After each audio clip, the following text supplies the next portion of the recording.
ایک بات جو آزمائش میں، تکلیف میں بڑی سمجھنے کے لائق ہے، اور اس کے لیے بھی بہت ساری راہیں انسان کی کھلتی ہیں، اس کو بھی اچھے طریقے سے سمجھ لیں۔ کئی دفعہ زندگی میں ایسا ہوتا ہے کہ انسان پر مشکلات آتی ہیں تو وہ کوئی سبب اختیار کرتا ہے، کوئی تدبیر کرتا ہے تو اللہ اس کے لیے آسانی فرما دیتا ہے۔ بیمار ہونے والے نے دوا استعمال کی، مناسب پرہیز کیا، اللہ نے شفا عطا فرما دی۔ کسی جگہ کسی منزل پر سفر کرنے والے کسی شخص نے گاڑی حاصل کر لی، صحیح رستے کا آغاز کیا اور وقت پر سفر شروع کیا تو اس کی منزل آ گئی۔ بہت سارے انسان کو دنیا میں مشکلات کا سامنا ہوتا ہے، وہ اس کے لیے جب تیاری کرتا ہے، اسباب اختیار کرتا ہے، کوشش کرتا ہے دنیاوی طور پر، تو کہیں نہ کہیں اس کے لیے راستہ بن جاتا ہے، وہ نکل جاتا ہے۔ لیکن کبھی کبھی زندگی میں ایسا بھی ہوتا ہے کہ چاروں جانب اندھیرا نظر آنا شروع ہو جاتا ہے، یوں محسوس ہوتا ہے کہ نکلنے کے راستے سارے مسدود ہوتے چلے جا رہے ہیں۔ یوں لگتا ہے کہ مشرق سے لے کر مغرب اور شمال سے لے کر جنوب تک شاید کوئی راستہ ایسا ہے ہی نہیں جو اس مشکل سے نکال سکے۔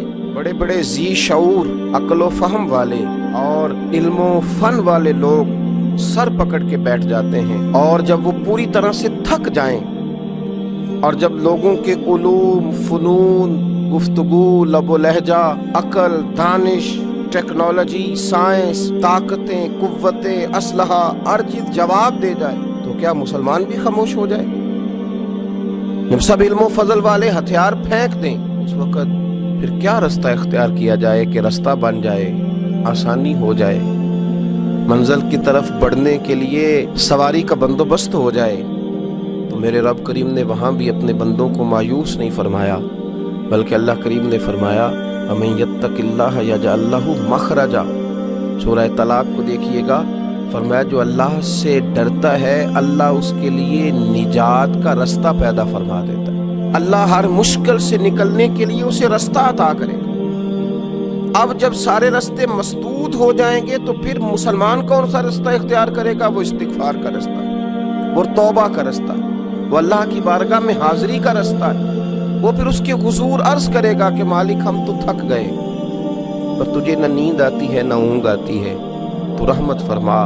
پھر لوگ استغفار کریں گے، پھر اس کی بارگاہ میں حاضری دیں گے، پھر اس کو منائیں گے، اور جب استغفار کا راستہ اختیار کیا جائے گا تو رب فرماتا ہے یجعل لہ مخرجا، میں ہر مشکل سے نکلنے کا راستہ عطا کروں گا، ویرزقہ من حیث لا یحتسب، اور تمہیں وہاں سے روزی دوں گا کہ تمہارا گمان بھی نہیں ہوگا، تم نے سوچا بھی نہیں ہوگا۔ حضرت ابن عباس رضی اللہ تعالیٰ عنہ بیان فرماتے ہیں کہ نبی پاک صلی اللہ علیہ وسلم نے فرمایا جس نے استغفار کو لازم پکڑ لیا، جس نے اپنے اوپر لاگو کر لیا کہ مجھے اب استغفار کرنا ہے، مجھے اپنے رب سے بخشش مانگنی ہے، جس نے استغفار کو لازم پکڑ لیا، جو اب سارے راستے چھوڑ کے استغفار کے راستے پہ چل پڑا۔ مسند امام احمد بن حنبل میں یہ حدیث موجود ہے، فرمایا جس نے استغفار کا راستہ اختیار کیا اللہ تبارک و تعالی اس کو 3 نعمتیں عطا فرمائے گا۔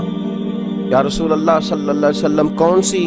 تو حضور نے فرمایا اللہ ہر فکر سے کشادگی پیدا کر دے گا، اس کی جو بہت ساری فکریں ہوں گی، سوچیں ہوں گی، ان سوچوں کو کھول دے گا، اس کے لیے آسانیاں پیدا کر دے گا۔ اس کا یہ معنی بھی کریں کہ اللہ ایسے راستے بنائے گا، ایسے راستے اسے سجھائے گا، اس کے ذہن میں ایسی چیزیں لائے گا جس سے اس مشکل سے نکلنے کے لیے اس کے لیے راستہ بن جائے گا۔ اور پھر نبی پاک صلی اللہ تعالیٰ علیہ وآلہ وسلم نے ارشاد فرمایا کہ اللہ تعالیٰ اس کے لیے ہر تنگی سے نکلنے کی راہ پیدا کر دے گا۔ ایک تو اس کے فکر کو کشادگی دے گا، اس کی سوچ کو کھول دے گا، ایک ہر تنگی سے نکلنے کے لیے راستہ بنائے گا۔ جب گھٹن ہو چکی ہوگی، اندھیرا چھا چکا ہوگا، تو جو استغفار کو لازم پکڑے گا اللہ اس کے لیے راستہ بنائے گا۔ اور تیسرا میرے پیارے حبیب علیہ السلام نے فرمایا رب وہاں سے رزق دے گا کہ کبھی اس نے سوچا بھی نہیں ہوگا۔ تو جو استغفار کو لازم پکڑے اس کی اللہ فکر کو کشادہ کر دے گا، اللہ تنگی سے نکلنے کا راستہ بنا دے گا، اللہ تبارک و تعالیٰ اس کے لیے وہاں سے رزق کا بندوبست کرے گا جہاں سے اس نے کبھی سوچا بھی نہیں ہوگا۔ واپس لوٹا جائے، استغفار کا راستہ اختیار کیا جائے۔ میں گزارش کروں گا امت مسلمہ سے کہ صبح کی نماز کے بعد بھی کثرت استغفار ہو، رات کو بھی کثرت سے استغفار ہو، اپنے رب سے معافی چاہی جائے۔ جب بندہ استغفار کرتا ہے تو مالک پھر رحمت کی برکھا برساتا ہے، پھر وہ کرم کے بادل برساتا ہے، پھر وہ آسانی کرتا ہے۔ امید ہے کہ جب ہم جیسے گناہگار ندامت کے آنسو بہائیں گے تو عرش کا مالک رحمتوں کے دروازے کھول دے گا۔ اللہ سمجھنے کی توفیق عطا فرمائے۔